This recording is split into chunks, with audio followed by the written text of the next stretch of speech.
పవన్ కళ్యాణ్ గారి మీద మీ అభిప్రాయం అంటే?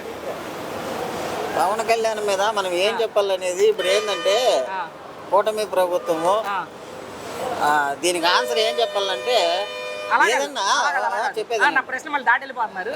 పవన్ కళ్యాణ్ అనే వ్యక్తి మీద మీ అభిప్రాయం ఏంటి ముందుగా? ఆయన గురించి చెప్తాను. వ్యాపారం అనేది ఎవరు కూడా ఒక్క సింగిల్గానే చేయాలి. ఓకే, ఇద్దరు ముగ్గురు పార్ట్నర్ వ్యాపారం చేశారంటే ఖచ్చితంగా అది గొడవలు అవుతుంది, లాస్ట్కి ఒకరికే మిగులుతుంది అది వ్యాపారం అనేది. అవునులే, ఇద్దరు వెళ్ళిపోతారు, లాస్ట్కి ఒకడే ఓనర్ ఉంటాడు. అలా కూడా ఈ కూటమి ప్రభుత్వం కూడా ఏదో ఇప్పుడు చంద్రబాబు నాయుడు ఏమంటున్నాడు, ఒక కొడుకుని సీఎం చేయాలందరూ. ఇప్పుడు పవన్ కళ్యాణ్ గారు ఏమనుకుంటాడు, ఆయన మనసులో ఎక్కడో ఉంది ముళ్ళు గుచ్చుకుంటుంది, గుచ్చుకుండింది కూడా. ఆయన బయటకు చెప్పేది మాత్రం 15 ఏళ్ల పాటు చంద్రబాబు గారు ఉండాలని ఆయన చెప్తున్నారు. రాజకీయం అనేది అలాగే ఉంటది, వెనక నింటినే పోతుంది, ముందు నింటి రాదు. సరే సరే, టాపిక్ డైవర్ట్ అవుతుంది. అసలు మీ అభిప్రాయం ఏంటి పవన్ గారి మీద? డిప్యూటీ సీఎం గా, ఉప ముఖ్యమంత్రిగా ఎలా ఉంది ఆయన పనితీరు? ఆయన బాగానే చేస్తున్నారు. ఇప్పుడు ముగ్గురు ఉన్నారు కాబట్టి వాళ్ళు కూటమి ప్రభుత్వం కాబట్టి దానికి మనం కూటమిలో ఇంత మనం మాట్లాడుకున్నట్టుగా చంద్రబాబు నాయుడు గారు 4వ ముఖ్యమంత్రి, సీనియర్ రాజకీయ డక్కా మొక్కిలు వచ్చారు ఆయన. ఈయన సినిమా నుంచి వచ్చారు, ఇప్పుడు ట్రెండ్ అవుతుంది అది. సినిమా నుంచి వచ్చారు కాబట్టి సినిమా నుంచి వచ్చిన వాళ్ళకి రాజకీయం గురించి ఏం తెలుస్తుంది పెద్దగా? ఎన్టీ రామారావు గారు చేశారు, ఎంజీఆర్ గారు చేశారు, ఇప్పుడు విజయ్ చేశారు, ఇప్పుడు చేశారు. సెకండరీ జనాలు కానీ వీణ పోయినంత లోతుగా వాళ్ళు వెళ్ళలేరు కదా.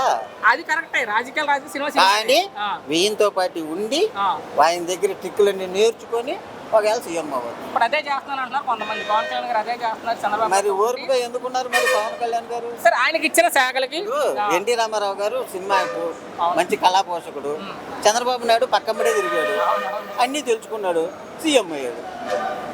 అదొకే, మనం మళ్ళీ టాపిక్ డైవర్ట్ అవుతుంది. పవన్ కళ్యాణ్ గారి గురించి మనం మాట్లాడుకుంటే ఉప ముఖ్యమంత్రిగా గురించి ఏముందండి, బాగానే ఉంది, బాగానే చేస్తున్నారు. అంటే ఇప్పటికి వినిపించే కంప్లైంట్ పదవి వచ్చాక ప్రజల్ని వదిలేసి ఆయన సినిమాలు చేసుకుంటూ తిరుగుతున్నారు అంటారు. మరొకసారి తిరుగుతున్నారు జనాలను పట్టించుకోకుండా అని కొంతమంది చెప్తున్నారు. జనం మాకు తిరిగేటప్పుడు అంటే ఆయనకి హెల్త్ పరంగా కూడా కొద్దిగా ఒకవేళ రాకపోవచ్చు, అంతేగాని జనాలు పట్టించుకోకుండా ఏం లేదు, జనాలు పట్టించుకుంటా ఉన్నారు. ఇంత డెప్త్గా వెళ్తున్నారు కాబట్టి అవుట్ ఆఫ్ ది క్వశ్చన్, ఒకవేళ బయటకు వచ్చేసి ఒంటరిగా పోటీ చేస్తే 170 స్థానాలు జనసేన ఈసారి ఎలా ఉంటుంది అనుకుంటారు? అంటే ఈ విజయం చూసి ఒంటరిగా అంటే